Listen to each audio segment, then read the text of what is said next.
Oke, tema kita ini adalah tema yang akan menimbulkan banyak kontroversi karena setiap orang mempunyai konsep sendiri, maka semua pendapat tentang perceraiankah, pernikahankah pasti terjadi perbedaan karena semua agama mempunyai cara pandang yang berbeda.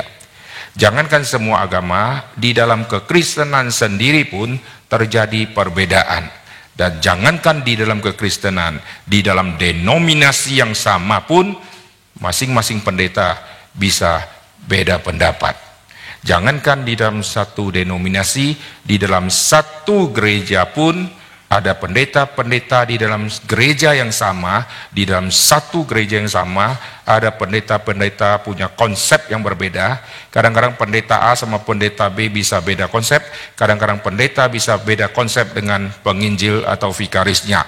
Kadang-kadang pendeta bisa beda konsep sama majelisnya, karena majelis adalah orang gereja sebelumnya. Ini tema yang sangat sulit, tetapi kita nanti akan melihat di dalam prinsip Alkitab.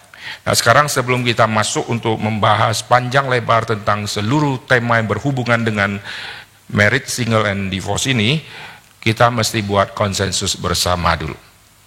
Di dalam pertanyaan tidak boleh bertanya mewakili orang lain. Misalnya, Pak, saya punya teman, gitu ya, itu suruh dia datang sendiri konseling. Pak, kalau ada misalnya, kita tidak akan menjawab itu, karena kalau menjawab kasus-kasus seperti itu tidak ada guna, karena waktu kita mewakili teman kita yang sedang kesulitan di pernikahan, kita sedang debatkan kasus dia, sedang bicara jalan keluar, dia sendiri tidak dengar. Dan saudara bicara mereka sedang pukul-pukulan tadi malam, padahal hari ini mungkin mereka sudah makan jus atau es durian, susah. Lalu kita berdebat di sini gitu ya, sudah dijawab capek-capek, saudara bilang bukan begitu Pak, maksud saya gitu ya. Akhirnya kita jadi kepo, saudara. Lalu kita tidak membahas seluruh kasus secara detail, maka untuk kasus-kasus, semua yang ada kasus mesti konseling. Jadi di dalam tema ini kita akan membahas seluruh prinsip Alkitab, sehingga dari prinsip itu saudara akan menemukan sendiri jawaban di dalam kesulitan, di dalam pertanyaan saudara, karena kita belajar prinsipnya. Kalau kita membahas seluruh kasus-kasus detail tanpa ada prinsip, maka akan terjadi konflik yang tidak pernah habis-habis. Oke, sekarang kita akan masuk di dalam tema kita.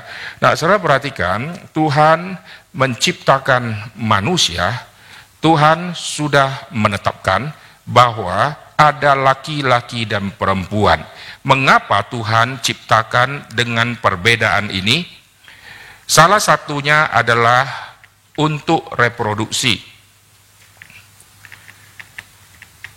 Maka dari semula kita menemukan Tuhan waktu mencipta manusia, Tuhan inginkan mereka menikah. Dari mana kita tahu Tuhan inginkan mereka menikah? Karena ini berhubungan dengan reproduksi. Saudara kalau lihat di dalam Alkitab, sebelum manusia dicipta, Tuhan mencipta binatang.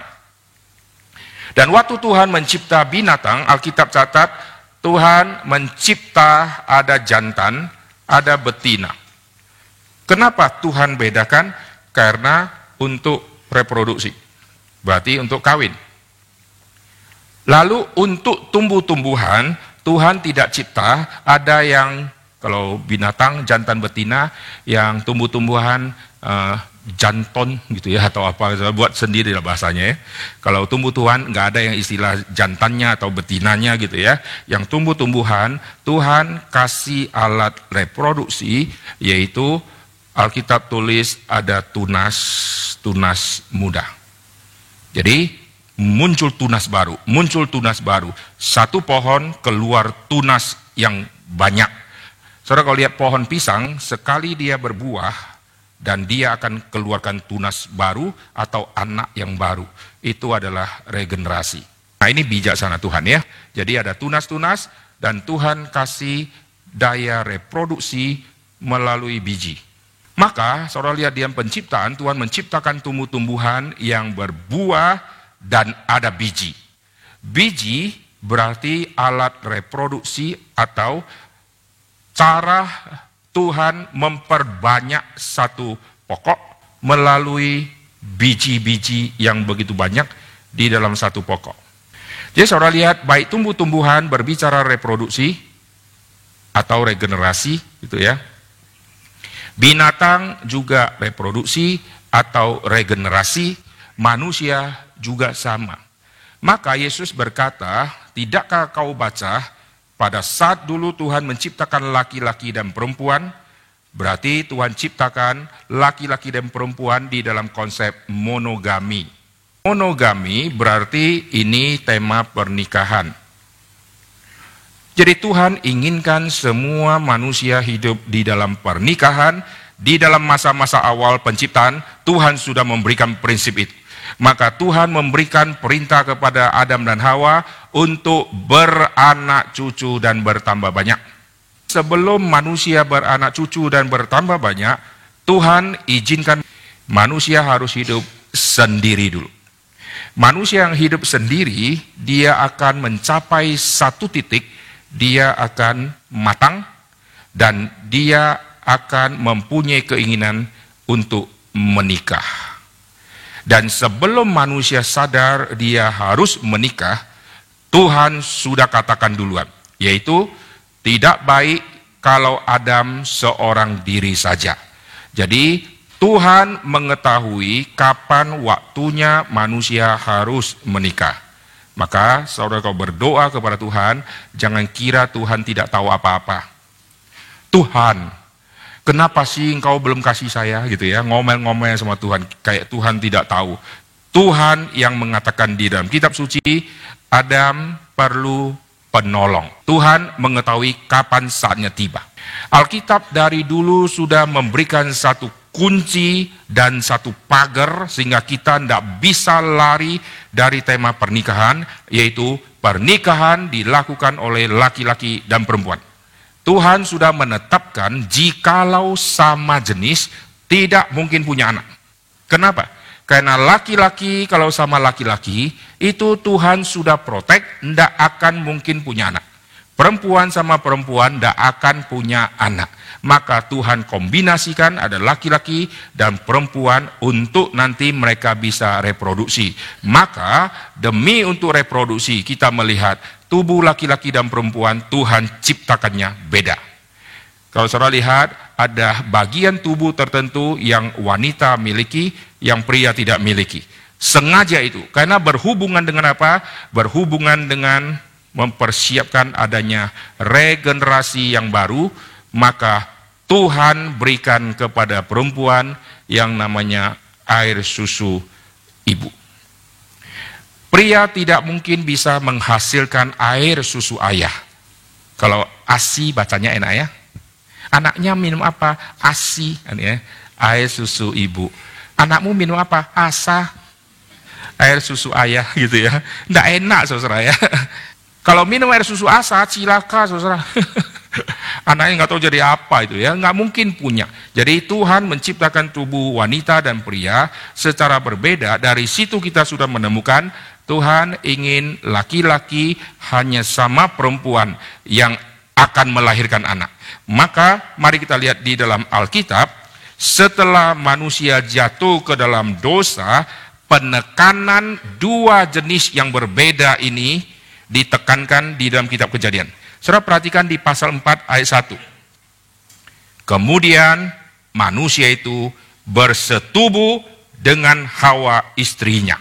Saudara lihat perbedaan dua jenis ini, yaitu laki-laki dan perempuan, lalu mereka bersetubuh.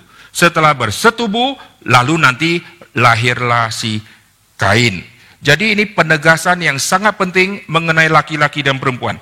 Lalu saudara perhatikan di ayat ke-17, pasal yang keempat, kalimat yang sama muncul lagi. Kain bersetubuh dengan istrinya. Kenapakah perlu ditekankan di dalam halaman awal kitab Kejadian, kalau bersetubuh ditambah istrinya? Saudara lihat sekali lagi pasal 4 ayat 1. Manusia itu bersetubuh dengan Hawa. Kalau kata istrinya dibuang, tidak mengurangi arti. Karena orang pasti tahu, Hawa itu siapa? Ya pasti istrinya. Untuk yang Kain, Kain bersetubuh dengan istrinya. Nah ini oke, dia harus tulis istrinya. Karena nama istri Kain kita tidak tahu siapa. Tapi istri Kain ini pasti adik dari Kain. Karena anak Adam ada yang perempuan. Tapi penekanan bersetubuh dengan yang lawan jenis. Nah ini yang sangat penting. Lalu bersetubuhnya sama siapa? Dengan istrinya. Jadi dari kitab halaman awal kitab Kejadian kita sudah melihat Tuhan sudah memprotek yang namanya pernikahan. Pernikahan dilakukan oleh atau seks dilakukan oleh suami dan istrinya. Laki-laki dan perempuan. Ini harus kita pegang dulu sebagai dasar. Karena di luar negeri, suami dan istri.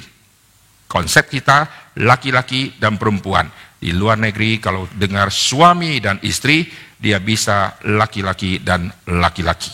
Dua-duanya cowok, tapi nanti ada yang berperan sebagai ceweknya.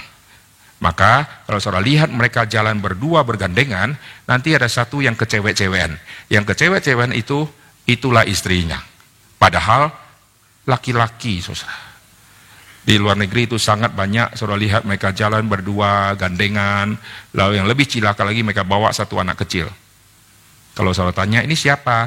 Anak saya, gitu ya. Jadi anak yang mereka asuh menjadi anak dan tinggal bersama dengan ayah dan ibunya yang dua-dua adalah laki-laki. Tuhan izinkan manusia hidup sendiri sama hidup ganda campuran atau nikah, gitu ya. Lebih susah mana, saudara? Siapa bilang tidak nikah lebih tidak susah? Siapa bilang setelah nikah tambah susah? Hah? Siapa yang belum angkat tangan? Ayo. Kalau saudara list ya, antara nikah sama yang belum nikah, kalau kita list kesusahan mereka, kira-kira apa sih? Banyak orang mulai merasakan kekhawatiran yang semakin besar waktu dia menjelang tua. Ada satu wanita, dia uangnya banyak sekali, dan dia seorang yang belum nikah sampai hari ini. Dan dia mempunyai kekhawatiran yang sangat besar, yaitu kalau saya sudah tua, semua saudara saya ada yang sudah pergi jauh karena sudah menikah tempat jauh, dan orang tua saya semua sudah mati, dan kelak kalau saya sudah tua, saudara-saudara saya semua sudah jauh, saya kalau sakit dijaga siapa? Wah, dia mempunyai ketakutan yang luar biasa. Lalu siapa yang kelola uang saya nanti? Kalau saya perlu sesuatu untuk tarik duit, waktu saya sakit, saya serahkan ke siapa ATM saya? Kalau saya serahkan kepada karyawan saya bobolkan semua uang saya bagaimana? Kan nggak mungkin saya sudah sekarat di rumah sakit, tolong antar saya ke ATM, lalu gesek sendiri, lalu masuk PIN sendiri, nggak mungkin toh? Dan dia mempunyai kekhawatiran seperti itu. Nanti seluruh harta saya, kalau saya mati, diambil oleh siapa? Dia ketakutan luar biasa. Dan ketakutan yang baru muncul lagi. Karena dia banyak duit, banyak laki-laki incar dia. Semua orang kalau sudah sisa sendiri, lalu banyak duit, dia kesulitan luar biasa, karena banyak orang seolah-olah ingin memperhatikan dia dan ingin menikah sama dia, tapi sesungguhnya bukan mau dianya, tetapi mau kenikmatan uang yang dimiliki oleh wanita ini. Nah, sebaliknya, kalau wanita ini tidak punya uang, lebih susah lagi menantikan ada laki-laki yang mau sama dia. Nangkep maksudnya? Tapi bukan berarti semuanya seperti itu. Ada juga yang sudah menunggu lama. Mendadak Tuhan munculkan ada orang yang baru, lalu di dalam pandangan mata pertama gitu ya, awalnya biasa-biasa saja, akhirnya cinlok, saudara ya, sama-sama melayani, akhirnya mereka jadi. Dan ini sering terjadi seperti ini. Kadang-kadang bisa terjadi hamba Tuhannya sama pembina remajanya, pembina pemudanya, sama majelisnya. Jadi kehadiran hamba Tuhan atau mahasiswa praktek atau mahasiswi praktek nanti hanya dapat anak pemudanya atau pembina remajanya atau dapat majelisnya atau dapat hamba Tuhan yang sedang melayani di situ. Tapi bisa juga contoh jemaat-jemaat yang baru hadir. Waktu jemaat-jemaat yang baru hadir, lalu dia mulai terlibat dalam pelayanan, nanti ternyata dia mulai naksir atau kenal sama yang lain. Akhirnya mulai kenal, saudara. Nah, intinya jodoh saudara, saudara akan dapatkan di mana saudara pernah pergi, di mana saudara pernah punya koneksi, jodoh saudara akan ada di sekitar sana. Contoh, kalau rute hidup saudara hanya dari rumah ke gereja sama ke mall, nanti pacar saudara sekitar di sini. Di rumah, kalau saudara misalnya kos, nanti kemungkinan pertama nikahnya sama tante kos. Lalu kalau ke gereja, rumah, gereja, nanti dapatnya orang gereja asal. Kalau enggak sama koster, gitu ya. Karena rutenya gini. Lalu ditambah lagi kalau dia ke mall, nanti kenalan sama toko baju. Lalu kalau saudara rutenya lebih luas lagi, maka nanti pasangan saudara akan ada di sekitar-sekitar sana. Kalau hidup saudara sempit, maka kemungkinan saudara menemukan pasangan pasti di skop yang sempit. Nah, maka zaman sekarang orang memperluas semua koneksi dia dengan cara cari teman di dalam dunia maya. Di dalam dunia maya bisa tak terbatas. Dengan kata tanda petik tak terbatas ini, akhirnya manusia menemukan semua teman-teman yang tidak diketahui identitas hidupnya. Setelah terjadi pernikahan, baru tahu si suami sudah punya istri di kota asal dia dan anaknya sudah 3. Nah, ini bahaya besar. Tetapi bukan berarti tidak ada kemungkinan saudara dapat pasangan dari dunia maya. Nah, sekarang kita kembali ke sini. Kalau saudara punya skop makin luas, saudara kemungkinan akan dapat peluang lebih luas. Tetapi sekaligus dapat bahaya yang lebih besar. Karena saudara mulai terkontaminasi dengan segala macam manusia yang ada di dalam dunia maya dan di dalam dunia nyata. Skop terlalu sempit, kurang baik. Skop terlalu luas, bahaya besar. Jadi maunya gimana? Ya biasa-biasa saja gitu ya. Jadi saudara yang terlalu sempit relasinya, mulai perluas relasi saudara. Perluasnya dengan cara alamiah gitu ya. Yang suka kurung diri di rumah, ya mulailah jalan-jalan sore. Yang suka jalan-jalan ke satu mall yang sama, ya jalan-jalan ke mall yang lain. Bukan berarti yang sudah ke gereja A, mulai minggu depan pindahlah gereja B, pindahlah gereja C. Ini bukan berarti seperti itu, saudara ya. Nah, kalau saudara jalankan kehidupan normal seperti itu, saudara minta kekuatan dari Tuhan untuk menemukan orang yang Tuhan pertemukan. Karena pasangan saudara pasti ada di sekitar di mana saudara berada. Maka kalau saudara tanya orang yang nikah, kok Bapak bisa sama dia? Iya, ini teman SMP saya. Karena dulu pernah ketemu di sekolah yang sama. Bapak kok bisa sama dia? Iya, kami kuliah di Amerika sama-sama. Ketemu toh? Nggak ada orang yang kawin, lalu ditanya, kok Ibu bisa kenal dia? Iya, saya juga nggak ngerti. Tiba-tiba aja dia kawin sama saya. Nggak ada, saudara. Pasti dijawab, iya, dulu kami makan di satu restoran, ketemu satu teman saya, dan teman saya kenalkan dia. Jikalau saudara sering ada di satu tempat yang orangnya cuma 5 orang saja, dan 5-5-nya sudah menikah, saudara yang tidak menikah, atau yang belum menikah, saudara tidak akan menemukan pasang hidup di situ. Lalu saudara mulai keluar dari relasi seperti ini, perluas lagi. Tetapi kesulitannya adalah yang manakah yang Tuhan mau. Nah, ini kesulitan yang sangat besar. Sebelum orang dapat, orang pakai teori yang manakah yang Tuhan mau. Ini rohani ya. Begitu dia sudah naksir, Tuhan yang ini yang ku mau. Sebelum dapat, Tuhan yang manakah yang kau mau, gitu kan? Karena belum ada, saudara. Begitu dia sudah tertarik, Tuhan, yang inilah orangnya. Begitu dia bilang yang inilah orangnya, dia sudah tidak peduli yang manakah yang Tuhan mau. Ini kesulitan di dalam pernikahan terjadi seperti. Maka setiap kali saudara kalau sudah senang satu orang, lalu saudara mau pacaran sama orang itu, saudara mesti konseling. Cari hamba Tuhan yang saudara yakin betul-betul bisa dipercaya, karena orang yang saudara naksir, jikalau ada di gereja yang sama, maka gembala sidang mengenal jemaatnya yang itu.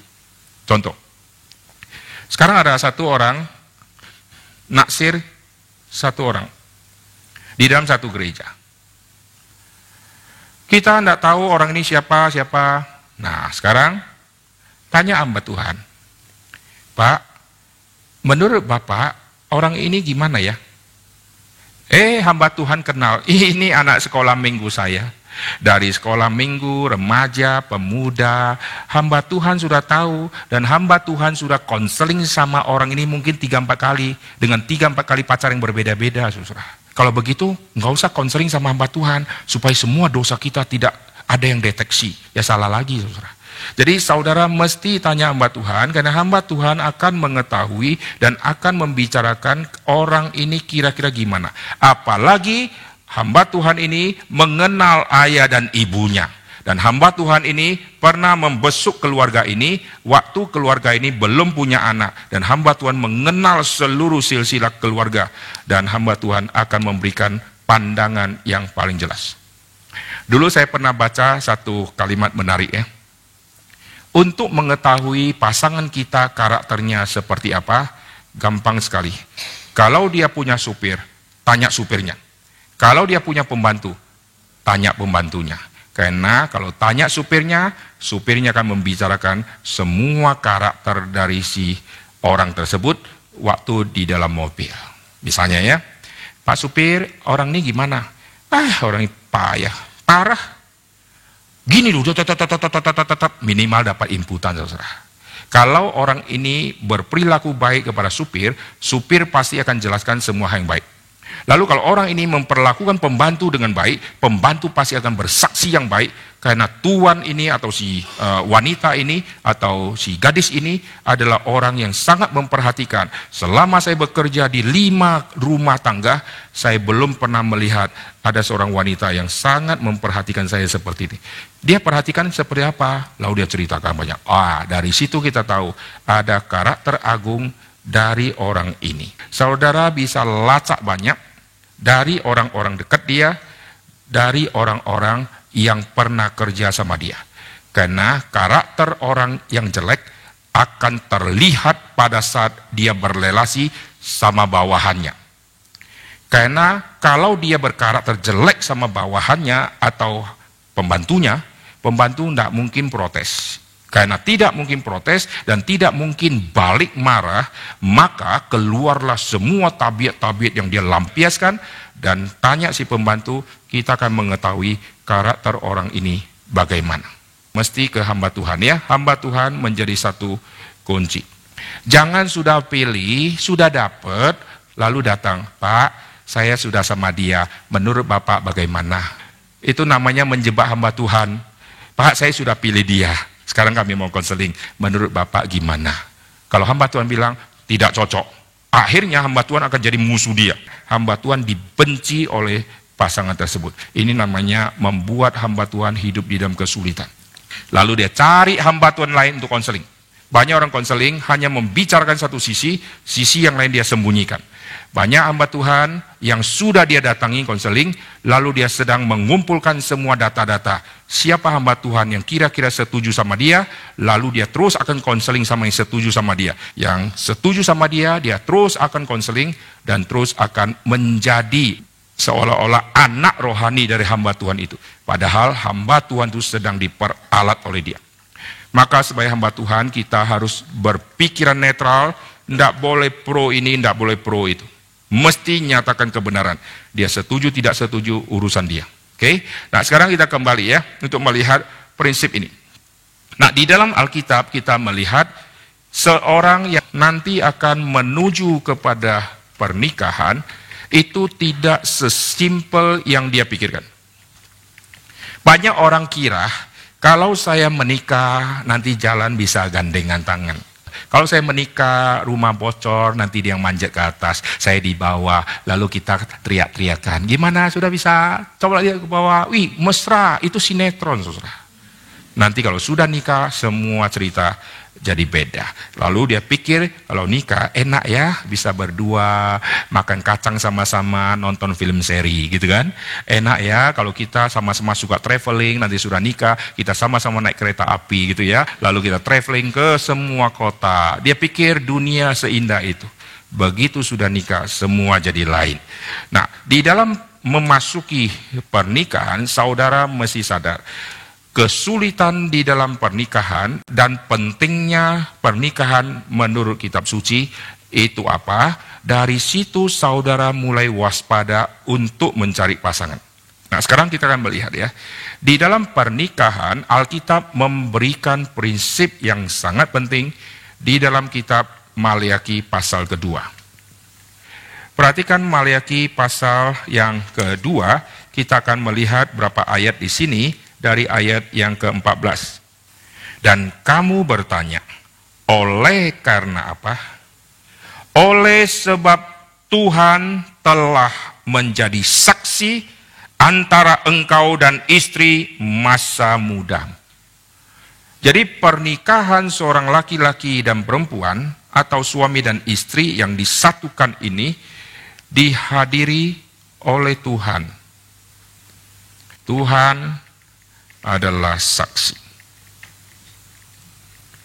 Maka di dalam pernikahan, saudara akan mendengarkan semacam hafalan janji nikah yang bunyinya gini.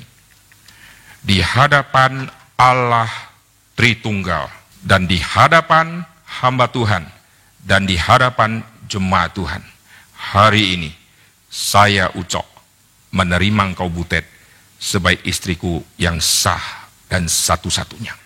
Allah Tritunggal tidak hadir duduk di kursi, tapi Allah Tritunggal hadir sebagai saksi, hadir sebagai oknum yang sangat tinggi di dalam gereja, karena dia adalah kepala di dalam gereja, dan dia menyaksikan pernikahan ini, meskipun tidak duduk di kursi, tapi hadir secara rohani.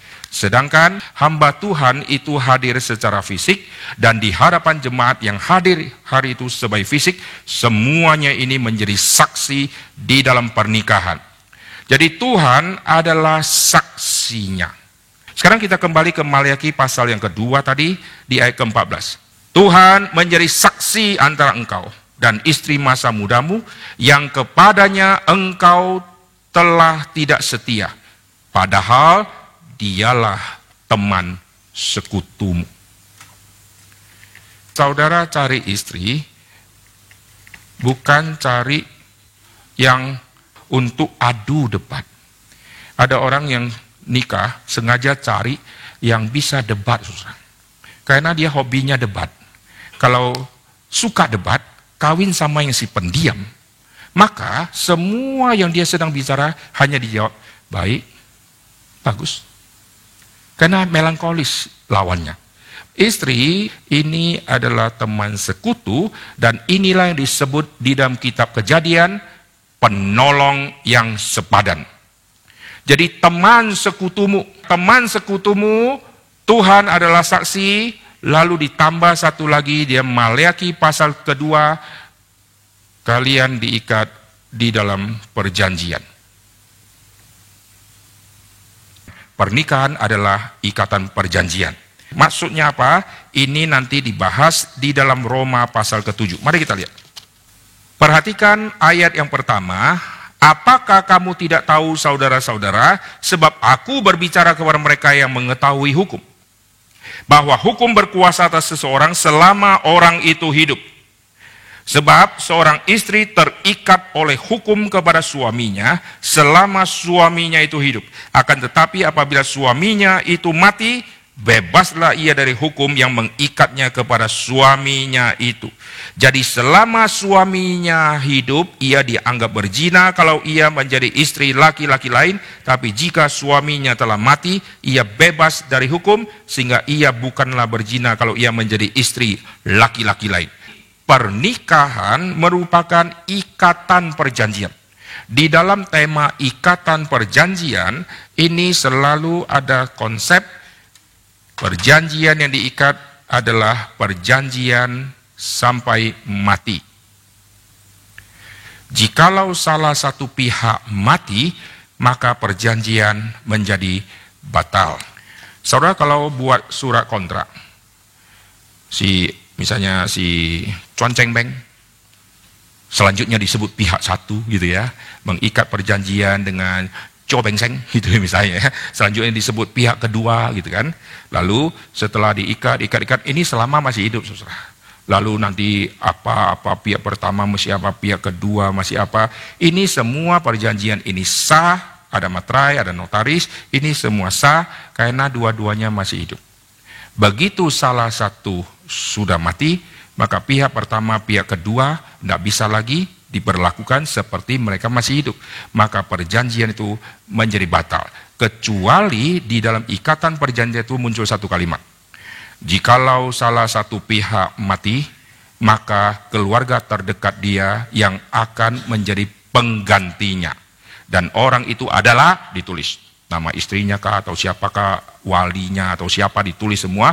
Maka meskipun yang ikat perjanjian sudah mati, karena di surat ikatan ditulis ada siapa, maka orang itu yang akan masuk di dalam tersebut. Nah, di dalam pernikahan yang ikat adalah suami sama istri. Maka kalau salah satu pihak mati, istri atau suami mati, maka perjanjian ini menjadi batal. Dan ikatan perjanjian ini ditetapkan oleh Tuhan. Jadi saudara kalau masuk dalam pernikahan, jangan pikir enak ya, 2 jadi 1, 1 jadi lebih banyak. Karena nanti 2 sudah jadi 1 daging, yang 1 daging tambah 1 anak, jadi banyak 2 anak, 3 anak, enak ya? 2 jadi 1 daging, lalu kawin gitu ya, keluarga anak. Enak ya, mengisi bumi, rame, lucu anak-anaknya gitu ya. Nah, di dalam pernikahan kita melihat ada unsur yang sangat penting di sini. Nah, karena Tuhan adalah saksi, maka semua pasangan yang saudara sudah mau tetapkan itu, siapa saja yang mau nikah, saudara mesti libatkan Tuhan di dalam pacaran saudara. Saudara mesti libatkan Tuhan di dalam memilih. Jikalau tidak, saudara yang tidak libatkan Tuhan, lalu di dalam pernikahan Tuhan adalah saksi, saudara sedang menghina kehadiran Tuhan. Saudara, saya bayangkan ya, misalnya contoh, saudara mencari pasangan, orang tua saudara tidak saudara libatkan, dan saudara sengaja pilih yang orang tua sudah larang dari dulu, begitu nikah, saudara minta orang tua hadir. Bayangkan kehadiran orang tua. Waktu di foto, saudara lihat mukanya cemberut. Semua kok cemberut semua, mamanya, papanya nggak suka cita. Karena waktu si papa dan mama sudah ingatkan kepada anaknya, kalau pilih jodoh, mesti yang ini. Semua prinsip sudah dikasih tahu. Lalu si anak pilih sendiri, sudah dapat, lalu kasih tahu mama papa, saya sudah dapat yang ini, pokoknya saya mau menikah. Mama papa setuju, dia setuju, harus setuju. Saya sudah pilih dia. Lalu di dalam pernikahan, paksa mama dan papa untuk hadir menjadi saksi di situ. Maka kehadiran papa dan mama itu kehadiran yang sangat membuat dia tidak senang di situ. Sama saudara, kalau saudara cari pasangan yang Tuhan tidak perkenan, lalu saudara menikah, dan saudara lihat yang pernikahan Tuhan adalah saksi. Saudara bisa senyum di situ, tapi kehadiran Tuhan di situ, Tuhan jengkel. Kenapa Tuhan tidak hentikan pernikahan itu? Tuhan masih terlalu baik saudara. Tuhan tidak langsung interupsi, batalkan pernikahan, lalu hamba Tuhan yang baru doa, sakit jantung mati gitu ya. Pianis waktu mau main, tiba-tiba piano fals semua gitu kan. Lalu waktu mau buka cadar, tiba-tiba gempa bumi, tanah retak gitu ya. Lalu pasangan satu tenggelam ke dalam. Tidak ada itu. Tuhan biarkan kau yang memilih sendiri, nanti kau tanggung akibat sendiri. Banyak orang yang waktu nikah awal kelihatannya baik-baik, nanti 1-2 tahun kemudian terjadi kerumitan keluarga yang sangat berat, ternyata sudah pisah ranjang dan sudah gugat cerai. Kenapa bisa terjadi itu? Karena waktu pacaran tidak libatkan Tuhan. Waktu pacaran, pakai prinsip sendiri. Waktu sudah kesusahan, baru libatkan Tuhan. Di manakah engkau Tuhan? Lalu mulai salahkan hamba Tuhan. Kalau saya betul-betul tidak cocok sama pasanganku ini, kenapa dulu Pak Pendeta setuju saya nikah sama dia dan berkati saya lagi? Bapak Pendeta tanggung jawab. Pendeta dilibatkan, pendeta disalahkan, lalu nanti Tuhan disalahkan. Tuhan tetap diam. Tuhan biarkan manusia. Karena apa? Karena Alkitab sudah ada prinsipnya. Sudah ada prinsip-prinsip, kalau kau langgar, kau tinggal tunggu akibatnya. Pernikahan saudara mesti hati-hati. Jikalau tidak, saudara akan cuci muka dengan air mata yang tidak akan habis-habis. Maleakhi pasal kedua ini sudah membocorkan satu rahasia yang begitu penting. Kalau kau mau masuk dalam pernikahan, kau harus ingat, pernikahan itu melibatkan Tuhan, dan pasanganmu itu akan menjadi teman sekutumu, dan di dalam bahasa kitab Kejadian, dia akan menjadi penolongmu yang sepadan. Lalu perjanjian. Kalau saudara melihat di dalam peperangan zaman dulu, nanti ada bangsa A dengan bangsa B, mereka bersekutu. Waktu terjadi persekutuan itu artinya apa? Berarti misi kita sama, musuh kita satu. Kau sama aku tidak boleh musuh-musuhan. Kalau dulu kau benci aku, tapi sekarang kita sudah sekutu. Sekarang kita harus bergabung bersama-sama menghadapi satu musuh yang sama. Kita akan bicara dengan satu visi, satu misi. Tidak ada yang membanggakan saya lebih hebat, kamu lebih hebat. Kita sudah sekutu. Sekarang mari kita bersama gempur si musuh. Ini namanya teman sekutu. Jadi teman sekutu, nanti laki-laki dan perempuan yang sudah menikah, kita akan menjalankan misi yang sama, menggempur musuh yang sama, yaitu hidup bersama di dalam Kristus, melawan musuh yang sama, yaitu setan. Sama-sama hidup di dalam prinsip firman Tuhan. Karena dua yang berbeda, laki-laki dan perempuan, mungkin waktu pacaran musuh-musuhan, tapi kalau sudah jadi kawin dan sudah jadi teman sekutu, maka semua yang di belakang mesti dilupakan. Nah, Alkitab memberikan sedikit prinsip, lupakan yang lama, lalu ingat relasi yang baru, yaitu istri.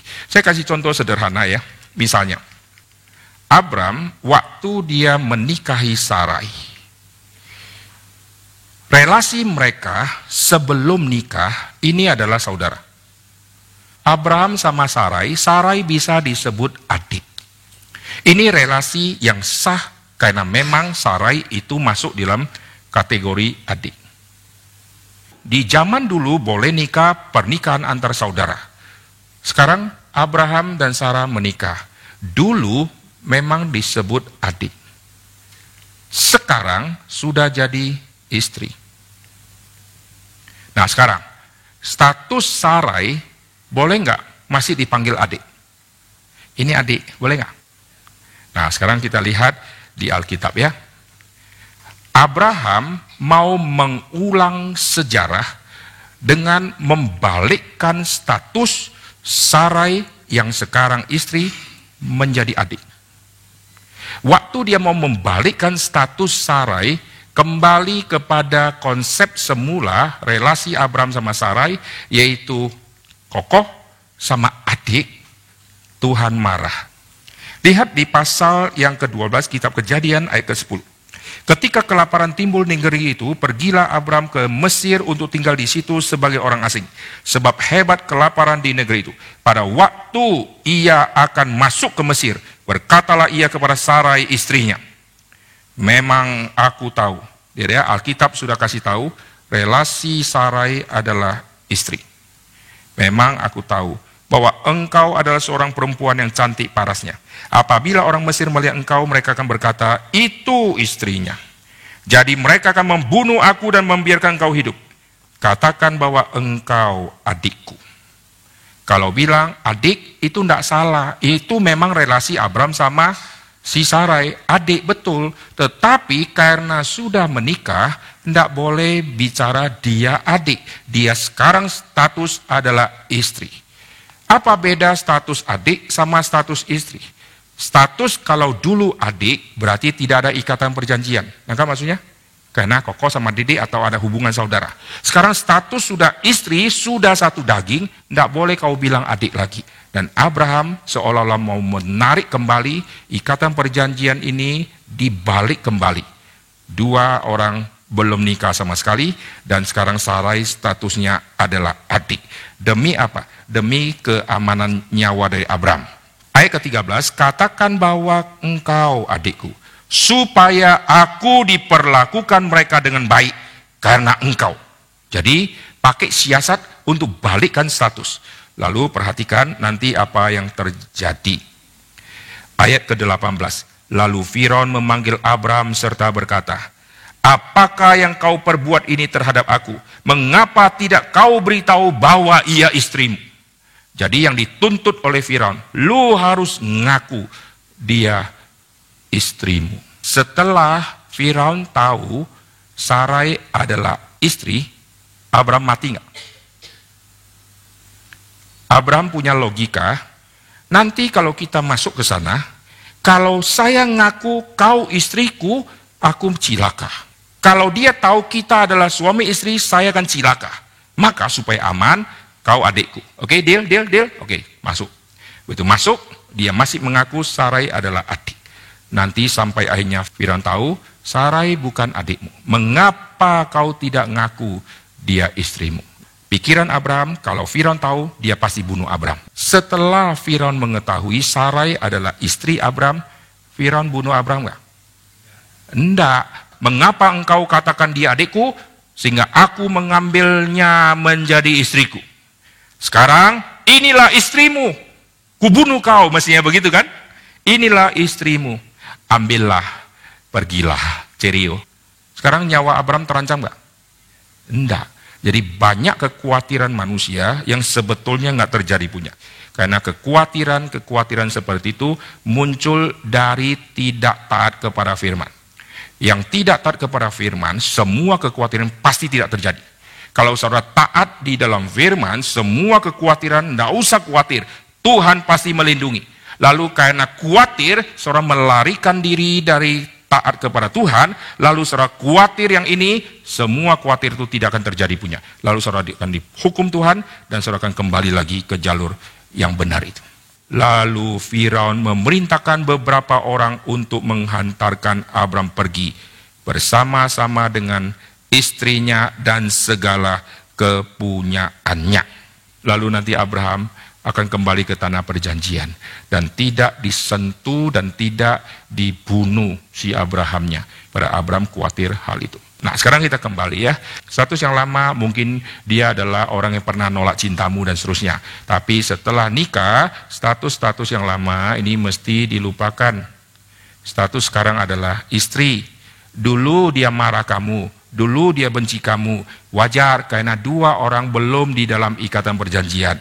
Dulu dia tolak engkau, ya wajar. Tapi sekarang dia sudah istrimu, kau tolak dia dengan berkata dia adikku, kau melanggar ikatan perjanjian.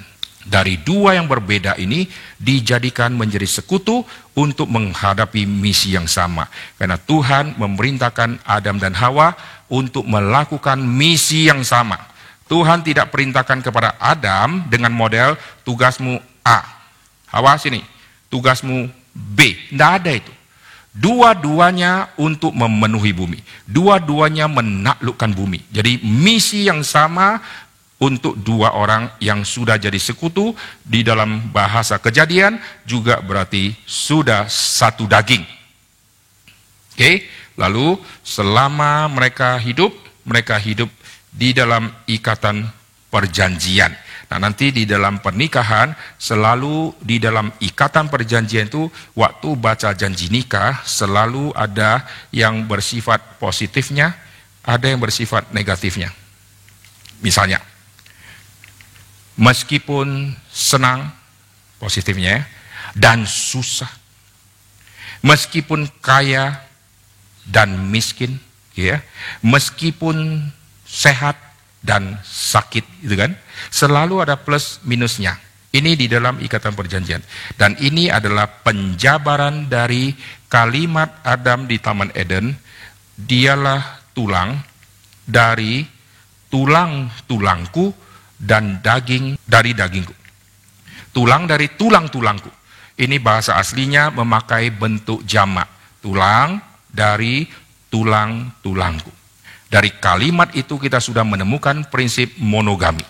Tulang-tulang boleh banyak, tapi yang jadi tulangku yang satu itu, bukan dua, bukan tiga. Tulang-tulang bisa banyak, tapi tulang dari tulang-tulangku hanya satu, yaitu si Hawa. Nah, di dalam konsep perjanjian lama, tulang ini mewakili simbol kekuatan, daging melambangkan simbol kelemahan. Nanti di dalam perjanjian lama kalau saudara lihat, daging selalu nanti bicara kelemahan. Maka ada tulang, ada kuat, ada lemah, ada positif, ada negatif, dan ini nanti menjadi pola di dalam janji nikah. Di dalam janji nikah tidak ada bicara positif dan positif. Misalnya, meskipun kaya, senang, sehat, aku menerima engkau, tidak ada ya, yang enak-enak. Atau yang susah-susah. Meskipun sakit, melarat, miskin, menderita, tidak punya anak, mandul, sakit gitu ya. Semua di sini nggak ada, saudara.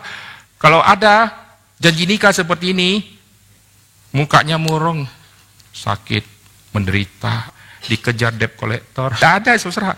Selalu ada plus minusnya, atau kuat, atau tulang, atau dagingnya ya. Nah, ini menjadi satu tanda di dalam ikatan perjanjian. Dan Tuhan hadir di dalam pernikahan Adam dan Hawa di Taman Eden. Tuhan hadir selain di ibadah, Tuhan hadir di pernikahan. Presiden hadir di pernikahan kita, langsung secara tidak langsung itu mengangkat derajat kita yang menikah. Karena orang penting datang di pernikahan kita, kita orang kurang penting. Kok dia datang? Berarti dia menghargai kita. Status dia sangat tinggi, tapi dia rela datang menghadiri pernikahan kita. Merendahkan hati, mau datang. Lalu kita yang orang biasa ditinggikan derajatnya dan dihargai. Sekarang Allah Tritunggal jadi saksi dan hadir di pernikahan. Ini sekaligus membuat orang yang menikah tidak usah minder, kehadiran Tuhan menyertai. Meskipun jemaat yang datang tidak banyak, tapi kehadiran Tuhan hadir. Amin. Tuhan kenapa mau hadir? Tuhan merendahkan dirinya dan Tuhan menjadikan dirinya dengan bahasa antropomorfis seolah-olah hadir dan pernikahan, menyaksikan satu tahap demi satu tahap. Dan Tuhan yang memberkati pernikahan itu memakai hamba Tuhan yang menjadi wakil Tuhan untuk memberkati. Di dalam satu prosesi pernikahan atau seremoni pernikahan kita melihat Tuhan menghargai institusi pernikahan, Tuhan menghargai hamba Tuhan yang Tuhan tetapkan menjadi wakil untuk memberkati pernikahan, dan kehadiran dari semua jemaat menyaksikan kemuliaan Tuhan dan kesucian Tuhan di dalam pernikahan. Sekarang saya akan ajak saudara untuk melihat kesulitan-kesulitan yang muncul di dalam kasus pernikahan, lalu akhirnya memilih solusi untuk cerai. Lalu orang mengambil keputusan cerai itu adalah solusi terbaik. Kalau cerai adalah solusi terbaik, kenapa dia kawin lagi? Mestinya kalau cerai solusi terbaik dari pernikahan, berarti setelah cerai tidak usah kawin lagi dong. Oh, saya cerai sama dia, karena solusi terbaik saya harus cerai. Lalu dia kawin lagi. Waktu dia kawin lagi dia bilang inilah solusi terbaik. Berarti solusi terbaik dia adalah kawin. Ini kan mereka sudah kawin nih. Lalu ribut. Solusi terbaik adalah cerai. Oke? Konsep dia solusi terbaik adalah cerai. Lalu setelah cerai, dia kawin lagi. Ini solusi terbaik. Berarti solusi terbaik dia adalah kawin, saudara. Nggak ngerti? Tidak ada yang namanya solusi terbaik cerai. Kalau betul-betul solusi terbaik cerai, setelah cerai, tidak usah kawin lagi. Jadi dia konsisten dengan kalimat dia, solusi terbaik cerai. Orang-orang yang pakai kalimat solusi terbaik cerai, dia sudah mempunyai semacam kalimat tidak langsung, yaitu nanti saya akan cari yang baru, yang lebih baik, atau yang bisa menjamin hidupku. Berarti solusi terbaik tetap kawin.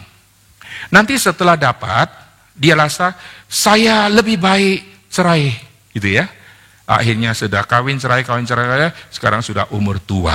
Sudah umur tua, udah nggak laku lagi, lalu solusi terbaik memang cerai. Seolah-olah dia sekarang cerai, padahal sudah kawin cerai di sini. Kalau mau jujur, setelah cerai, nggak usah nikah selama-lamanya. Oke, sekarang kita akan lihat orang-orang yang memakai ayat-ayat untuk bisa lari ke dalam dunia perceraian. Salah satu poin adalah Matius pasal 19. Pasal 19 ini konteksnya mereka mau menjebak Tuhan Yesus tentang bolehkah cerai dengan alasan apa saja. Masak nasi nggak mateng lah, masak telur jadinya bubur misalnya ya. Gimana cara masaknya bisa jadi bubur? Itulah mujizat terjadi di dapur gitu kan. Lalu cerai, alasan apa saja. Waktu mereka mau menjebak Tuhan Yesus, Yesus tidak mau masuk ke dalam skenario mereka. Yesus membawa mereka untuk mengerti prinsip Alkitab. Jadi menjawab permasalahan keluarga tidak boleh langsung ya dan tidak. Mesti kembali ke prinsip Alkitab. Kalau tidak pakai prinsip Alkitab, mau pakai prinsip siapa? Yesus pakai prinsip Alkitab. Saudara perhatikan di sini. Yesus mengatakan, kau baca atau tidak sih? Tuhan menciptakan manusia, laki-laki dan perempuan. Dan firman-Nya, laki-laki meninggalkan ayah dan ibunya bersatu dengan istrinya, sehingga keduanya menjadi satu daging. Demikianlah mereka bukan lagi dua, melainkan satu. Karena itu apa yang telah dipersatukan Allah. Saudara lihat, pernikahan selain bicara saksi, bicara teman sekutu, bicara perjanjian, pernikahan adalah Tuhan yang mempersatukan. Apa yang dipersatukan Tuhan tidak boleh diceraikan manusia. Kata mereka kepadanya, jika demikian, apakah sebabnya Musa memerintahkan untuk memberikan surat cerai jika orang menceraikan istrinya? Perdebatan ini tidak pernah akan habis-habis.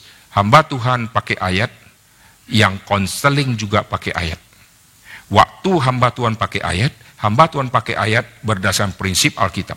Waktu orang yang datang konseling pakai ayat, dia pilih ayat untuk mendukung keputusan dia. Mereka mengkutip ayat di PL. Mengenai perceraian pernah terjadi di zaman Musa. Dan Musa berikan surat cerai. Kalau Musa yang adalah orang hebat di kitab suci, kasih surat cerai, berarti boleh cerai. Kalau begitu, mari kita cerai saja, karena Musa juga mengizinkan. Yesus, bagaimana tanggapanmu? Nah, ini menjebak Yesus dengan adukan dengan tokoh hebat Musa. Waktu Yesus dijebak dengan kalimat itu, mereka ambil cerita di zaman Musa. Terjadi perceraian itu bukan Tuhan yang tetapkan. Yang Tuhan tetapkan adalah persatuan laki-laki dan perempuan.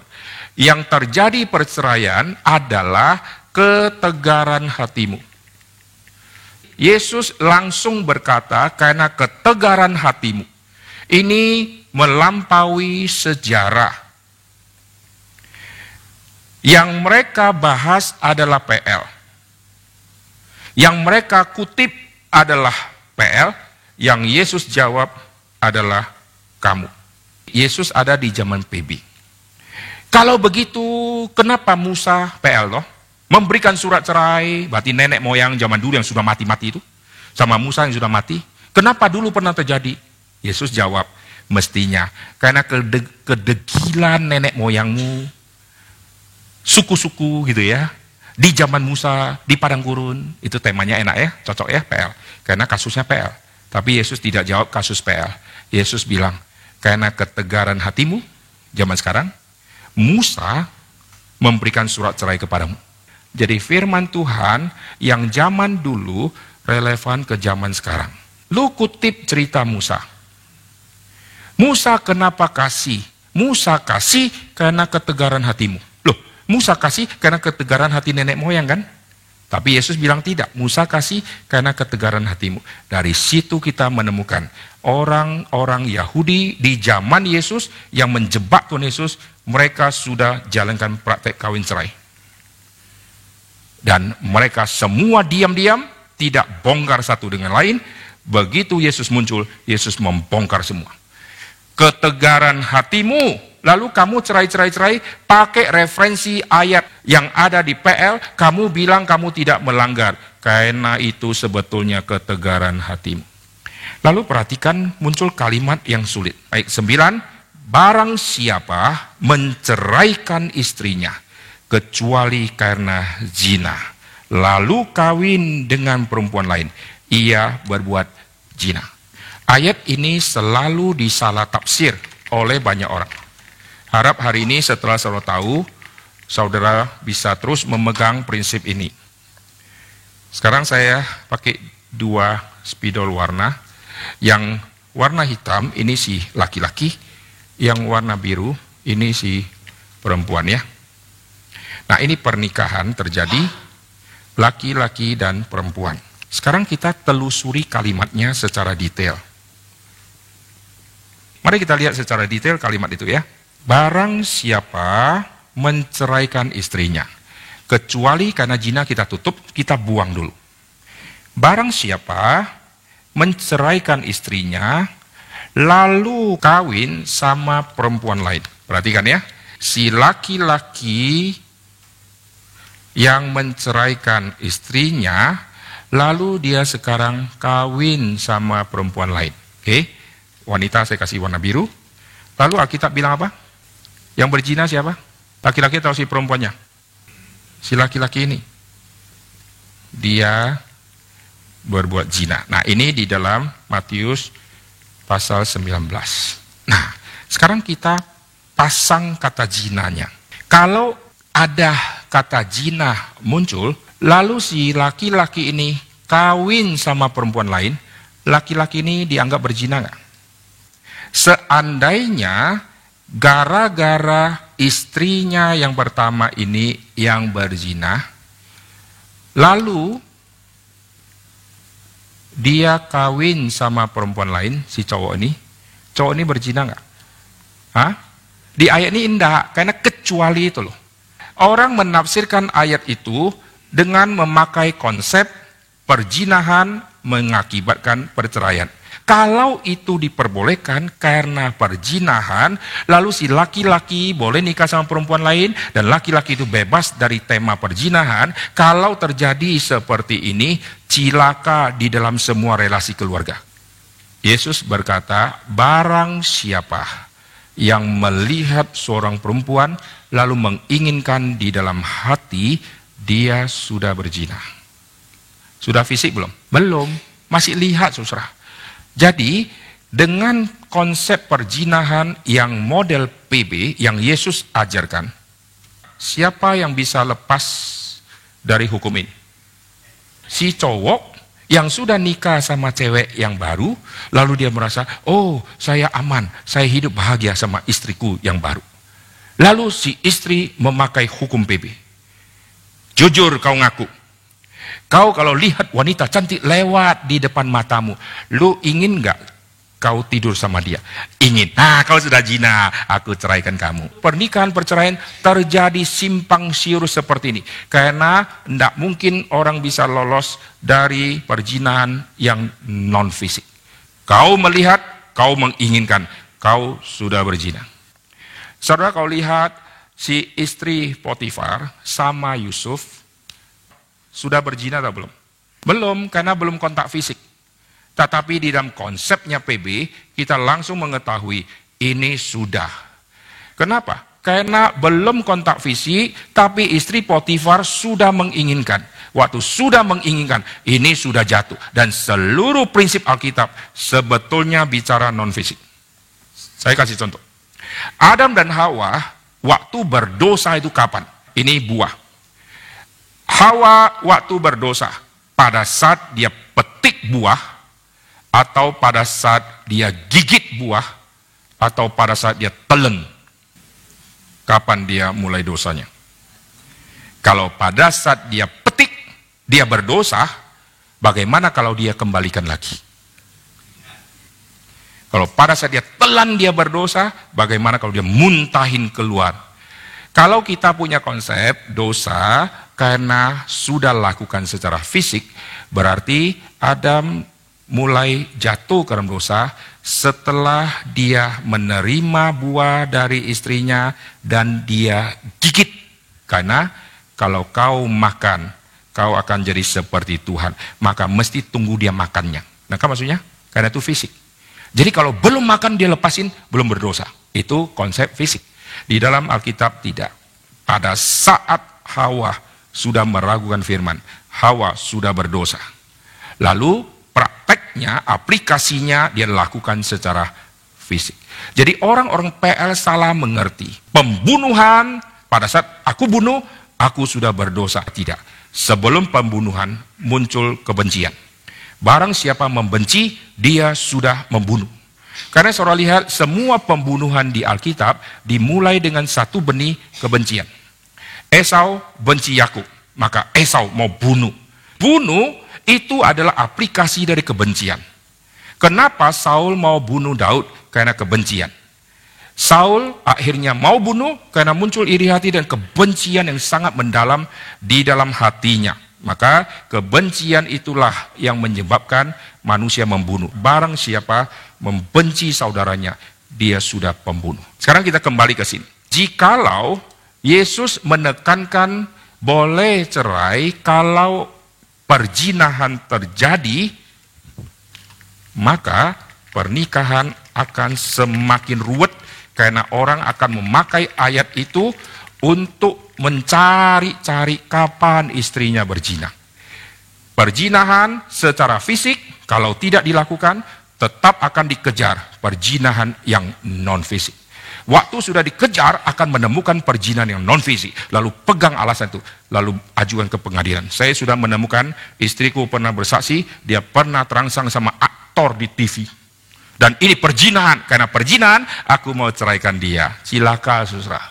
Nah kalau begitu apa maksud Yesus di dalam kata zina ini? Seolah-olah kalau ada zina maka laki-laki ini boleh kawin sama perempuan yang lain. Nah, di dalam kitab suci, saudara mesti melihat begini. Di dalam seluruh PL bicara, jikalau ada laki-laki sama perempuan yang kedapatan berzina, dua-dua dilempar batu sampai mati. Tidak ada ampunnya. Jadi kalau kedapatan, mati. Maka seorang perempuan di zaman PB, ketangkap basah, lalu dibawa ke Yesus di Yohanes pasal 8, menurut hukum Musa, perempuan ini harus dilempar batu sampai mati. Betul menurut hukum Musa, tapi hukum Musa juga berkata begini, laki-laki dan perempuannya, mesti dua-duanya dilempar, bukan hanya satu si perempuan. Waktu mereka tangkap yang perempuan, berarti mereka lepaskan yang laki-laki. Kalimatnya, perempuan ini ketangkap basah, berarti lagi basah-basah toh? Sama laki-lakinya kan? Kalau tidak sama laki-laki, bagaimana bisa ketangkap basah? Dia lagi mandi sendiri, ketangkap basah ya pasti habis mandi ya basah toh. Karena ada ketangkap basah, berarti ada dua-duanya. Kalau ada dua-duanya, kenapa yang disodorkan adalah si perempuan? Menurut hukum Musa, wanita seperti ini harus dilempar batu sampai mati. Memang harus dilempar, tapi laki-lakinya juga harus dilempar. Nah, kenapa mereka loloskan? Karena mereka juga yang lakukan hal itu, dan orang yang lakukan itu diperkirakan itu kenalan mereka atau teman-teman mereka. Kalau orang itu dihadirkan, maka terbongkarlah semua praktek yang dilakukan oleh orang-orang Yahudi waktu itu. Maka Yesus pakai kalimat, kalau kau bilang orang ini harus dilempar batu sampai mati, silakan siapa yang tidak berdosa, lu lempar batu duluan. Maksudnya apa? Lu merasa wanita ini ketangkap basah, kalau lu rasa lu lebih suci, lu lempar duluan. Waktu mereka mau lempar, Roh Kudus pasti bekerja, mengingatkan mereka akan dosa, dan mereka tahu mereka juga orang seperti itu. Mereka melepaskan batunya satu persatu, lalu mereka meninggalkan perempuan itu, dan sisa Yesus di situ. Berarti hanya Yesus yang bisa lempar batu wanita ini, karena Yesus tidak berdosa. Tapi Yesus memberikan pengampunan yang beda dengan PL. Wanita seperti ini mesti dilempar batu sampai mati. Sampai ke Yesus, Yesus berkata, pulanglah dan jangan berdosa lagi. Yesus sedang bertindak sebagai Tuhan yang mengampuni dosa, yang mengkoreksi hukum di PL, yang berkata harus lempar mati. Barang siapa yang lempar mati orang seperti itu, mereka seolah-olah menjalankan Taurat. Taurat diberikan oleh Tuhan, dan pengampunan juga diberikan oleh Tuhan. Hukuman mati diberikan oleh Tuhan, dan Tuhan yang bisa menghukum mati, Tuhan juga yang memberikan pengampunan. Nah, ini prinsip Alkitab. Israel bisa dihukum Tuhan, Israel bisa diampuni oleh Tuhan. Dan Yesus waktu itu bertindak sebagai Tuhan yang mengampuni. Pulanglah dan jangan berdosa lagi. Oke? Nah, sekarang kita kembali ke hukum PL. Di dalam hukum PL, jikalau laki-laki dan perempuan kedapatan, maka dua-duanya harus mati. Jikalau laki-laki bersetubuh sama binatang, dua-duanya harus mati. Laki-laki sama betina, dua-duanya harus mati. Wanita sama jantan, wanita sama binatang, dua-duanya harus mati. Kembali ke kalimat Yesus, kecuali karena zina. Nah, sekarang, jikalau si istrinya tadi kedapatan berbuat zina, maka istri ini sama cowok yang dia berzina, dua-dua pasti udah inna ilahi. Karena salah satu sudah berzina, dengan siapakah dia berzina, dua-duanya akan dibunuh. Dan karena dibunuh, maka ikatan perjanjian menjadi putus. Maka si suami boleh nikah lagi dan tidak berzina. Kecuali karena zina, itu dimengerti di dalam poin itu. Satu, yaitu si cewek pasti sudah dirajam mati. Kedua, di dalam tema perceraian itu, kalau saudara lihat di dalam Alkitab mengenai tunangan. Di dalam tema tunangan, orang Yahudi punya konsep tunangan ini sudah suami istri. Mereka belum boleh bersetubuh. Mesti bedakan firman Tuhan sama adat. Di dalam adatnya, kalau tunangan sudah suami istri. Kalau tunangan belum boleh bersetubuh. Di dalam tema ini, kalau terjadi perceraian, ini boleh. Meskipun disebut suami istri, ini masih diam tunangan, ini di dalam adat. Adat sama firman mesti dibedakan. Jikalau terjadi ada laki-laki dan perempuan yang sudah bertunangan, lalu terjadi putus, cerai, ini diperbolehkan. Kenapa? Karena memang awalnya mereka belum menikah. Menurut adat sudah suami istri. Menurut firman tidak. Adat sama firman saudara mesti bedakan. Jikalau nikah suami istri, seorang suami sama istri, istri tidak berkuasa atas dirinya, suami tidak berkuasa atas dirinya. Jadi dua sudah jadi satu daging. Itu namanya suami istri. Tapi adat bilang suami istri ya suami istri, tapi tunangan belum boleh bersetubuh. Kalau sudah suami istri di dalam hukum Tuhan, ya boleh bersetubuh. Kalau tema tunangan seperti ini boleh terjadi perceraian. Karena belum masuk di dalam ikatan perjanjian pernikahan. Dua menjadi satu daging. Di dalam pertunangan tidak bisa dikatakan dua jadi satu. Kalau dua jadi satu, ini sudah masuk di dalam boleh bersetubuh. Maka di dalam konsep Yusuf yang mau menceraikan istrinya, Yusuf boleh secara firman. Dia tidak salah, karena sebelumnya memang belum ikatan perjanjian. Nanti terjadi ikatan perjanjian yang sah. Mari kita lihat di dalam Matius pasal 1. Ayat ke-19, karena Yusuf suaminya seorang yang tulus hati dan tidak mau mencemarkan nama istrinya di muka umum, ia bermaksud menceraikannya dengan diam-diam. Nanti malaikat suruh kau harus terima dia. Ayat 20. Yusuf anak Daud, janganlah engkau takut mengambil Maria sebagai istrimu. Kata sebagai istrimu, ini bukan terimalah dia sebagai tunanganmu. Tidak. terimalah dia betul-betul sebagai istrimu. Karena nanti mereka akan kawin. Lihat ya. Terimalah dia sebagai istrimu. Sebab anak yang di dalam kandungannya adalah dari Roh Kudus. Tadi suami istri yang tunangan. Sekarang malaikat bilang, kau terima dia sebagai istri, ini terima sebagai istri yang sah di dalam ikatan perjanjian. Lihat ayat 24. Sesudah bangun dari tidurnya, Yusuf berbuat seperti yang diperintahkan oleh Tuhan kepadanya. Ia mengambil Maria sebagai istrinya. Saudara mesti bedakan, dulunya tunangan, sekarang sudah jadi istri. Nah, kalau sudah jadi istri, yang betul-betul sudah jadi istri, lihat kalimat selanjutnya. Tetapi tidak bersetubuh dengan dia. Saudara lihat logikanya begini ya, ini tunangan. Ini sudah disebut suami istri, lalu ini tidak boleh bersetubuh. Malaikat suruh dia, kau harus ambil dia sebagai istrimu, berarti nikahi dia. Berarti kalian akan jadi suami istri. Oke, hukum suami istri, ikatan perjanjian, kau boleh bersetubuh. Ini hukum normal.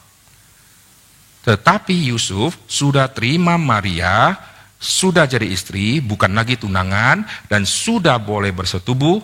Yusuf tahan nafsu 9 bulan dengan tidak bersetubuh dengan Maria, karena dia mau membuktikan kelahiran Tuhan Yesus tidak ada unsur laki-laki di dalamnya. Maksudnya, tidak ada unsur benih dari dia yang masuk ke dalam tubuhnya si Maria. Karena anak ini dikandung oleh Roh Kudus dan akan lahir, kau harus kasih nama Yesus. Dan Yusuf orang yang tulus hati, dia seorang yang rohani tingkat tinggi, 9 bulan tahan nafsu, tidak bersetubuh. Supaya jangan mencemari benih yang akan lahir, yaitu Yesus itu, dengan benihnya si Yusuf. Setelah 9 bulan nanti, setelah Yesus lahir, maka kita melihat nanti Yusuf akan bersetubuh sama Maria, karena Alkitab catat nanti Yesus punya adik-adik yang lain. Kalau adik-adik yang lain bukan dikandung oleh Roh Kudus, pasti benih dari Yusuf sama Maria yang menikah, lalu lahir semua adik-adik Yesus. Dengan kita sudah mengerti latar belakang ini, baru kita mengerti, oh banyak orang salah tafsir. Kasus perzinahan, mari cerai. Kasus perzinahan, mari cerai. Di dalam kalimat Yesus tidak seperti itu. Sekarang saya ajak saudara untuk melihat Roma pasal yang ke-7 tadi. Ayat yang kedua, sebab seorang istri terikat oleh suaminya selama suami masih hidup. Kalau mati, bebaslah. 3, jadi selama suaminya hidup, ia dianggap berzina. Ia ini siapa? Si cewek ya, si istri ya.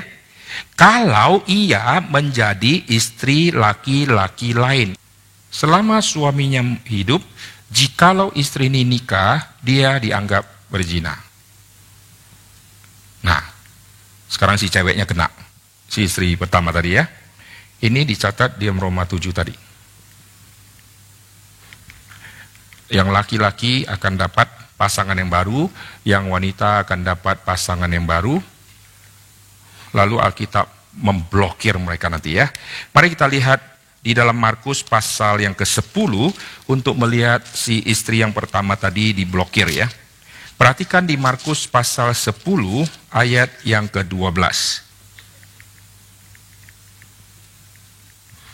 Dan jika si istri menceraikan suaminya, istri ceraikan suaminya, dan kawin dengan laki-laki lain, ia berbuat zina.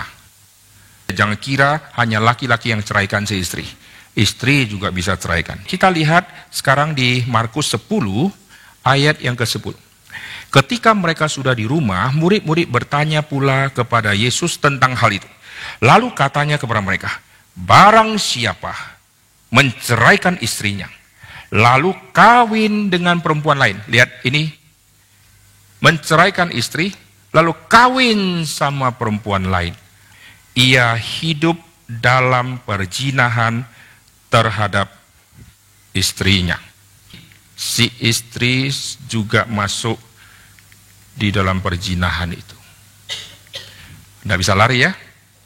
Sekarang si istri pertama sama si cowok yang lain. Tadi si cowok sama cewek yang lain. Sudah diblokir di situ. Sekarang si istri pertama tadi kawin sama cowok yang lain. Si cowok yang lain masih kelihatannya aman-aman. Tuhan proteksi di dalam Matius pasal yang ke-5.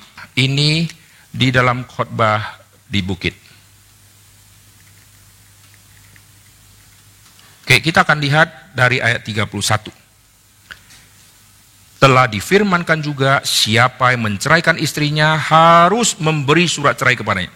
Tetapi aku berkata kepadamu, setiap orang yang menceraikan istrinya, kecuali karena zina, ia menjadikan istrinya berzina. Dan siapa yang kawin sama perempuan yang diceraikan, ia berbuat zina. Saudara mau lari kemana, saudara? Dari ayat-ayat ini kita menemukan Tuhan tidak mengizinkan adanya perceraian. Tetapi kenapa ada? Jawaban sederhana, karena ketegaran hatimu. Nanti saya akan ajak saudara melihat kasus yang lain yang Tuhan blokir semua. Nah, banyak orang tidak mau menggali Alkitab dengan baik, lalu mencari ayat-ayat untuk melarikan diri. Jangan kira, oh kecuali karena zina, oh nikah sana, nikah sini, oh enak sekali saudara. Yesus tidak mengajarkan itu, karena Yesus langsung merefer ke kitab Kejadian. Tuhan ciptakan laki-laki perempuan dan Tuhan satukan. Lalu, kenapa Yesus bilang kok boleh kecuali karena zina? Bukan karena zina maka boleh cerai-cerai, tidak. Kecuali karena zina, ini kita sudah bahas, ada dua pengertian yang penting. Oke, sekarang saya akan ajak saudara untuk melihat Tuhan ceraikan Israel.